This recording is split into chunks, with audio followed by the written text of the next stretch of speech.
You're listening to the Endless Party Radio Show with the Doc on Colossal Radio. And it gives me great pleasure to welcome Larry Wilcox to the show. Larry, how are you? I'm great. Thank you. Thanks for having me. Oh, my gosh. Thanks for granting us the interview. People that are on board since we posted that picture, and I'm quite certain that we tagged your social media pages as well. It's been crazy with a response that we've had. It just goes to show they're alone, and I want to dive into parts of Larry's career that you might not even know about until I did some research for this interview. But the impression, let's start there, Larry Wilcox, the impression that you made on that TV series that was beyond big in the day. Yeah. Well, we were lucky, in those days there were only really 3 major channels, unlike today. So you were in somebody's living room every once a week at least.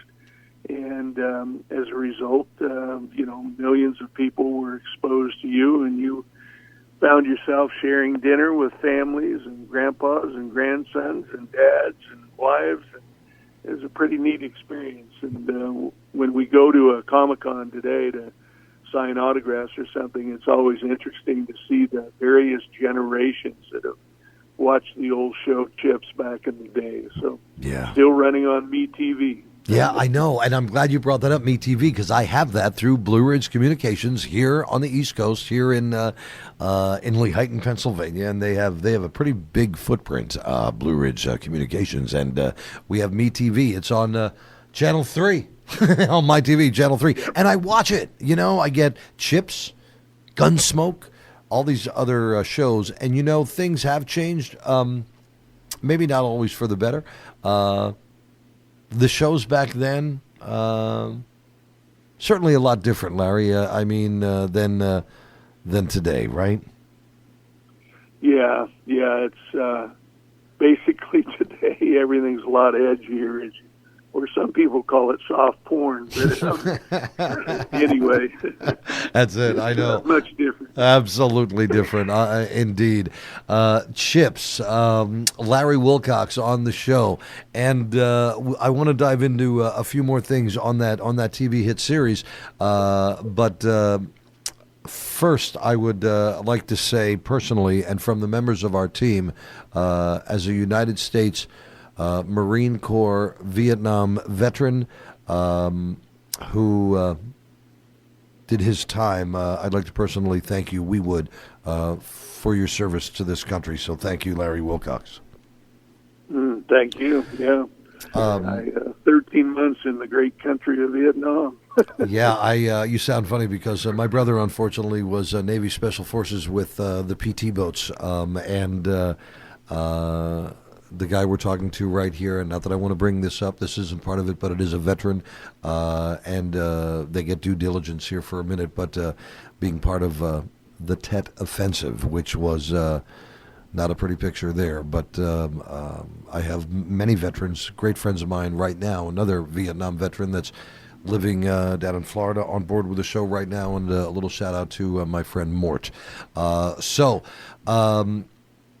Thank you for that. Now, getting back, and I have a bunch of things that I do want to touch base on because it's so cool. But let's get into like just C.H.I.P.S in itself. Did you really ride those motorcycles, you and Ponch? Like, were you really on the bikes? Yes, we went through their motorcycle training, and so we did all the entrances and exits. And then when they had the dialogue, because of the noise and the focus of the camera, one or the other you have to focus on. They put us on trailers for that. Oh. But yeah, the 90% of the riding we did, we very seldom did the stunts. I mean, sometimes I did some minor stunts on jet skis or horses or whatever, but stuntmen usually did the wrecks, but we rode the bikes almost all the time. The trailers were simply for dialogue and for focus. Right. And you can see when we're on the trailer, we're kind of bouncing at the same time. Oh, yeah. See, now I wouldn't. Now, we got to watch that on MeTV. That's pretty cool. So you got to. Yeah. That would be hilarious. That's a good. What else? Like, all right, there's one example. So you see Officer John Baker, badge number 8712. How much of a fan am I, man? Like 8712. That was your badge number, right? Yeah. See. Yeah. So what else? 7-3. So what else can we come up with like that we can look for where like the trailer? Is there any other things we can look for on MeTV how it was done then? Yeah, sometimes you'll see not only were we bouncing when we were on the trailer, we're neck and neck, close to but we're a little too high. We're actually looking down on cars. Oh. We got to look so for that. That's a problem. And then the other thing is if you look at the freeway, these freeways that we worked on in most cases was the 210 freeway, which was not completed, and so we would simulate traffic on when we were riding our motorcycles through and with the traffic. Oh. But as you looked across on the opposite traffic going the opposite way across the medium strip, there's no traffic at all. There's no cars even over there. So you realize, oh my goodness, this is, and I always hate seeing that. They should have had something in the background, but they didn't. That is hilarious. We got to look for that now. I will, because like I said, I love MeTV. I do love the old school stuff, and we have to all look for that. That is hilarious. Larry Wilcox, those of you that remember him as John Baker on the hit TV series back in the day, C.H.I.P.S, California Highway Patrol. This was your idea? You shopped this around?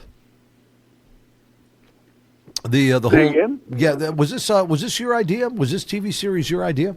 No, it wasn't. It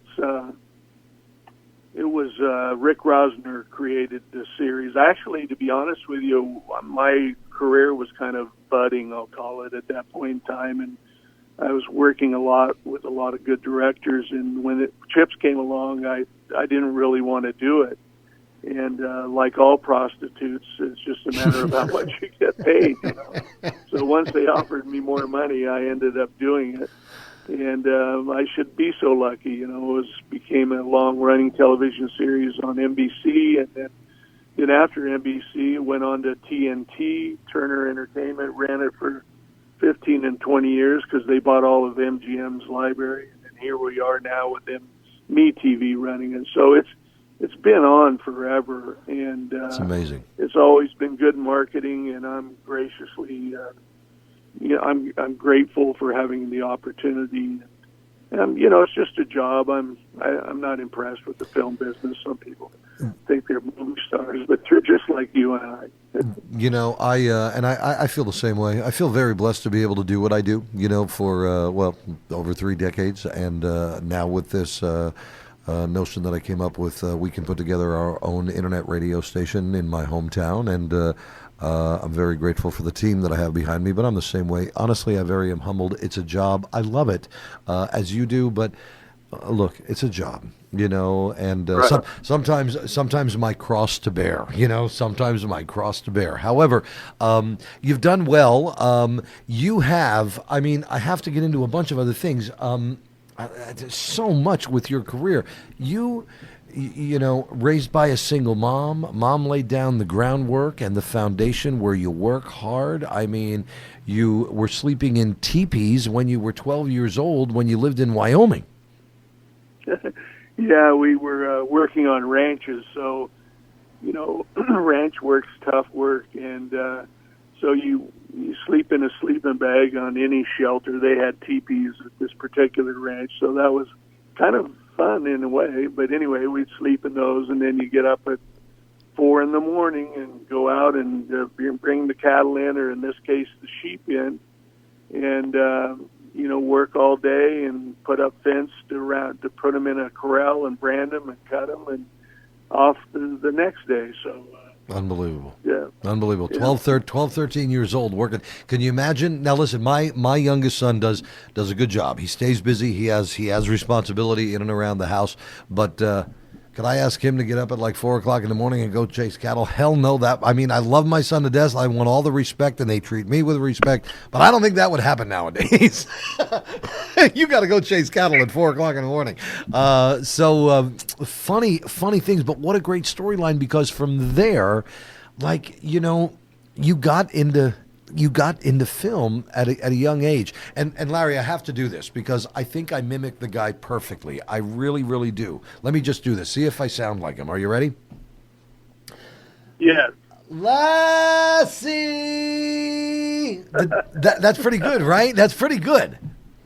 Yes. You were Dale Mitchell on Lassie, and I did not put two and two together, and I don't know why I didn't until, again, we did some research behind the scenes going, that was Larry Wilcox. Dale Mitchell on Lassie. That was you on Lassie, another hit TV show that everybody remembers.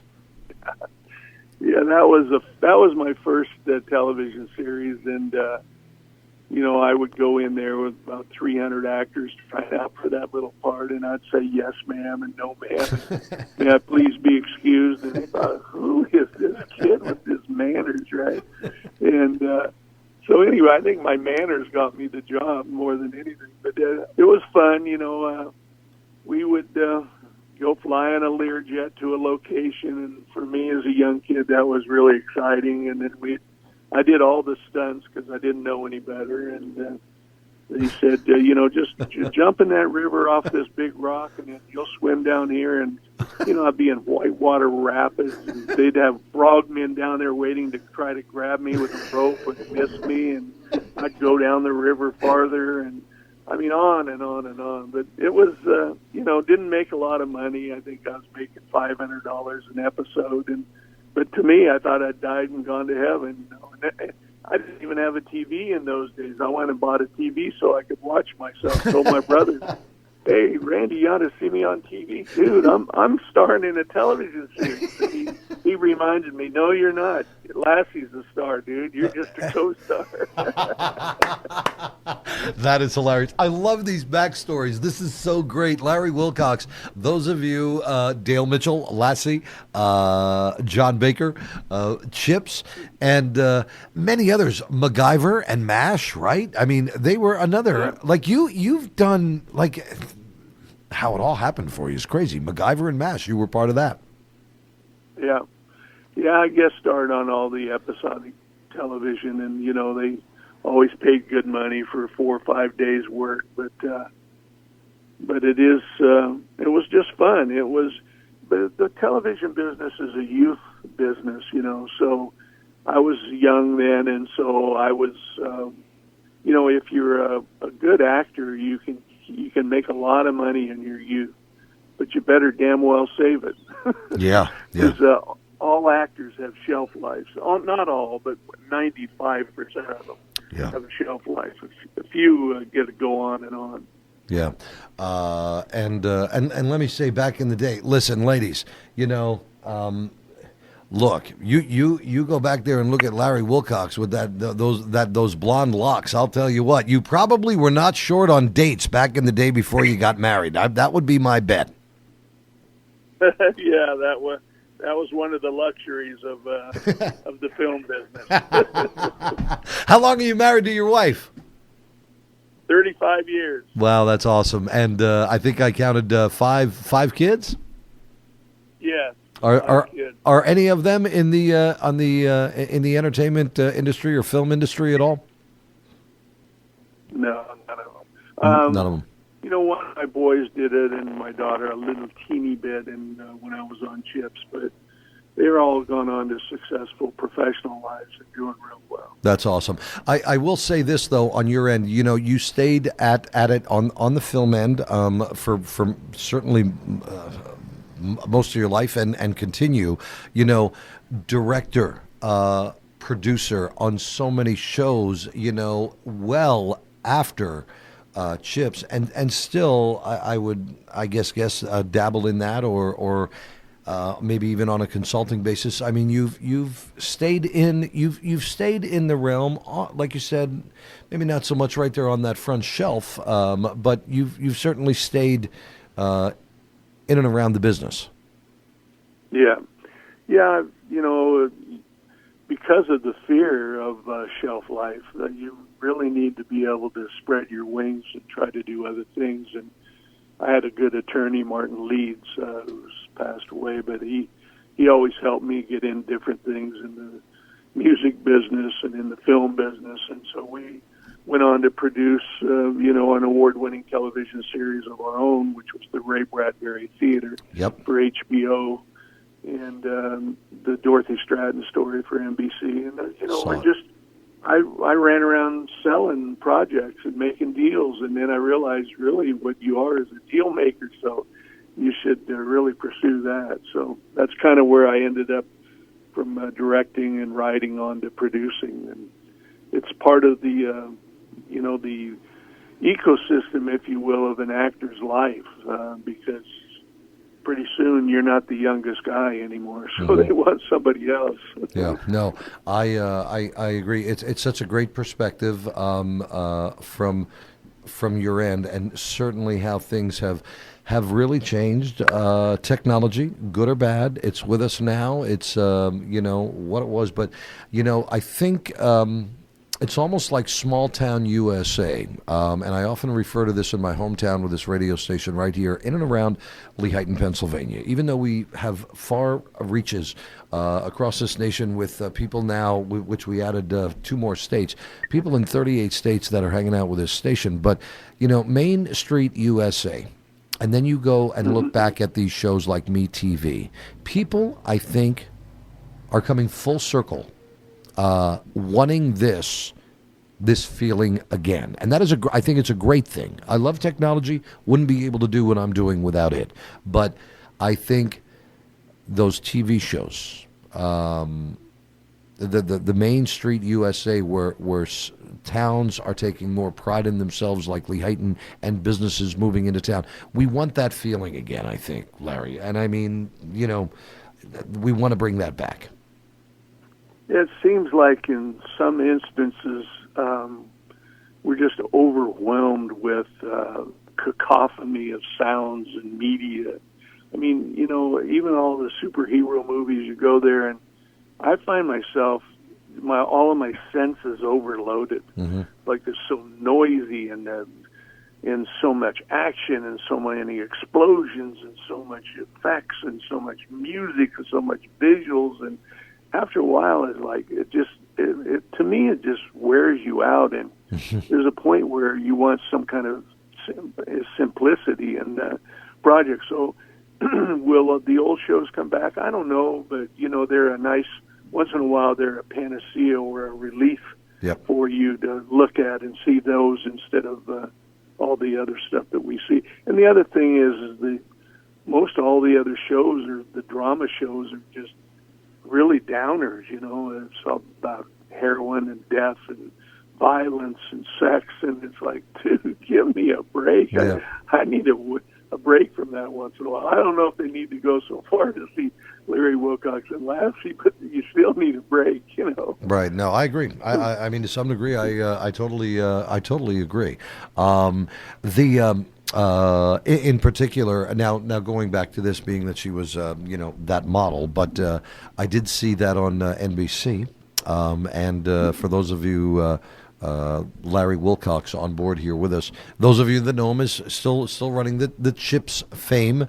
John Baker, Officer John Baker, but as a producer and director, the Dorothy Stratton story was very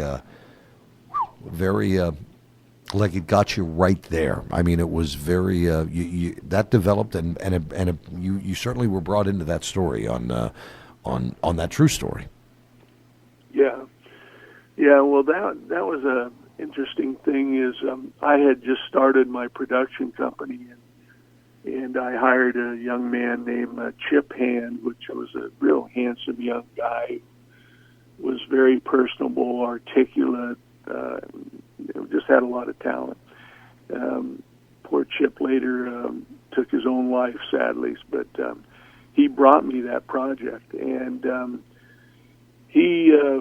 we negotiated for that at midnight with the private detective that had been investigating Dorothy Stratton her life, and so we signed the deal, and the MGM was trying to get it, and Hugh Hefner at Playboy was trying to get it, and everybody was negotiating behind your back to try to steal your project, but we got it, so it was pretty cool. And then, I kind of wanted to do it based on my own experiences with my sister, who was murdered by her husband. And I felt like a similar story that could be told, from other perspectives, particularly her parents, or her mom in this case. And but MGM, they like to. They were at that point in time. They were an assembly line in television for putting out pizzas, and they didn't want gourmet food. So, we produced a project, and it was successful, but it was what they wanted more than what I wanted. But Interesting. It did well. Interesting. It did do well, but that's interesting to hear that from your take, what you wanted to do with it, and what the end result was. Very interesting. It's a great pleasure. Larry Wilcox on board here with us, and you can find Larry on. We tagged his Facebook page as well. He's certainly all over social media. Still have your production company. What is Larry Wilcox doing? Today to pass the time, or are you just kind of like hanging out watching reruns of C.H.I.P.S? No, I'm working on several things. I do technology and film, and with technology, I'm working with a company called American Lighting Science. And so we've invented, I'm a partner in it, we've invented a new lighting system that dwarfs all the LED systems that are out there. So most people for city street lights or parking lot lights or even grow lights use LEDs today, but ours are 50% less money in terms of electricity costs. So we save the city literally millions of dollars a year by using our lights. And then grow lights, if you're growing any kind of horticulture application or cannabis for that matter, our lights produce about 20% more crop volume because we tune the spectrum of the light perfectly. So whether it's growing or it's lighting a city street, we have probably the best product in the world. Plus, LEDs are really bad for your retina, so we did some special things with optics to make ours presentable to your retina so they don't injure it. And then in the film business, I'm working on a fund. I've written a new television series that I have interest from a group that I'm talking to, and AMG is the name of the company. And so we may end up doing that television series there. And then behind the scenes, I'm also hoping to put together a film fund in the next few days. And if that happens, that would be great. And if it doesn't, like all funding, it's always a crapshoot. So you have to just see what happens. Absolutely. So raising capital is the hardest part. Absolutely amazing. I don't know if you're all getting this here now with Larry Wilcox and on board here with us, and I love the whole backstory. I love the history on this from Dale Mitchell, Lassie, when he landed that gig, and to MacGyver and M.A.S.H. and John Baker on C.H.I.P.S, and still have that drive. And that's what I said throughout the course of the show this morning, that we're going to be talking to you today on the show. When you talk about a drive that you have and still have, and it seems like you had it even when you were young, even before, as a veteran, a Vietnam veteran with the United States Marine Corps. Again, thank you for your service. But that drive, you seem to already have that drive already when you were a kid, or even in your early teens. Yeah, I think, sometimes you're born with this fire in your belly, as the great Kobe Bryant used to talk about, and God bless him. And so I think, each person, depending, I used to tell my boys when they played sports, you got to have that fire in your belly and compete. And so I think for whatever reason, I've always had that. And I love competition on any level, and it's fun, as long as it doesn't become narcissistic and you use it to win, but you also display a lot of humility, because humility and etiquette are very important in today's world. Absolutely. That's something. That sounds like what I say on this show every once in a while. But this I could go I could go on and on with the interview, only because of one hell of a conversation that we can have with you. It's so humbling and so down to earth is the vibe, and the success that you've been granted only through hard work.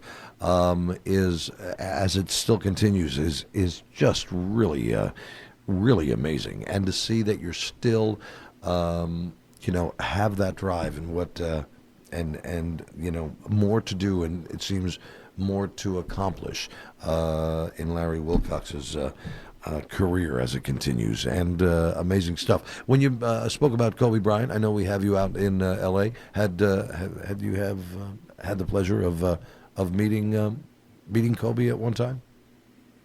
No, not personally.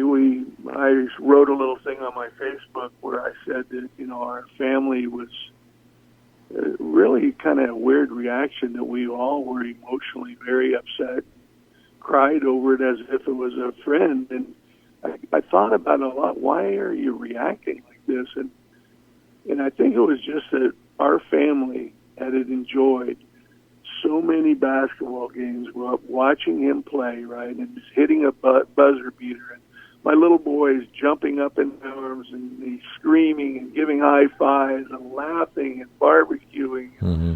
It just was like a family event, and the championships and so on. So for me, it was like, wow, that great memory, and every gift that he had given our family with the best entertainment in the world, and then to have this tragedy of the stupid helicopter crash of all things, and gone for his wonderful family that he left without their dad and without one of the siblings.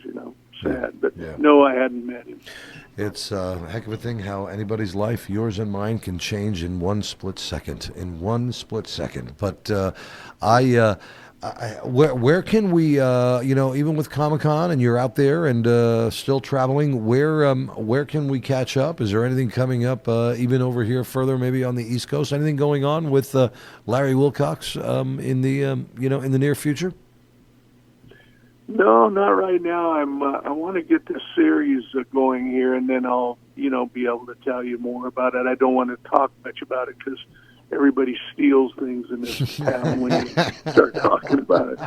But we'll wait to see what happens with that. The next Comic-Con, I don't know. Usually they're back east somewhere, but I don't have one scheduled right now, and my focus is on this American Lighting Science, so we get that sold in a couple years, hopefully for $200 million, and we'll all be happy boys. There you go. That's hilarious, man. That is awesome. I love it, man. I love it. Listen, if we're advertising this and everything else on Colossal Radio, and like I told Larry before we went on the air, Larry, honestly, like you've definitely reached the pinnacle of your career. I told that to Jackie, the joke man Martling, that was on board with that crazy dude by the name of Howard Stern that most people in the entire universe has heard about, but whatever. But I told Jackie Martling the same thing. You have now reached the pinnacle of your career, Larry Wilcox. You really have. Well, thank you. Thank you very much. At least I'd like to think so. Anyway, listen, all the best, and it's funny with the ideas. Do they really steal things like that out there? They can't think on their own? Is that a problem out there on the West Coast, like in that movie capital of the world, that, like, can't they think of things on their own? They got to, like, steal ideas? What's up with that? I don't know. It's a dog-eat-dog world. And they can go to the Academy Awards and put all the lipstick on it. Look great. I'm going to tell you, keep your guard up. And here's coming from experience right here. I loved this interview. We got to look for this on MeTV. Chips with Ponch and Officer John Baker, when they're both heads are the same, riding on a trailer that we don't notice, and they're higher above all the traffic, and we think they're on the highway. We also got to look to the right or to the left, wherever they're filming from, when they're on this highway, to see there's no other cars on the other lane. We have to look for those little things. And Lassie is still a rerun as well. Lassie. I should have had that part. I should have had that freaking part. That's all I know. You got to be housebroken. Yeah, and I'm still not. I can give, the women that I've already lived with, they already have told me that I'm not housebroken, so I don't think I ever will be.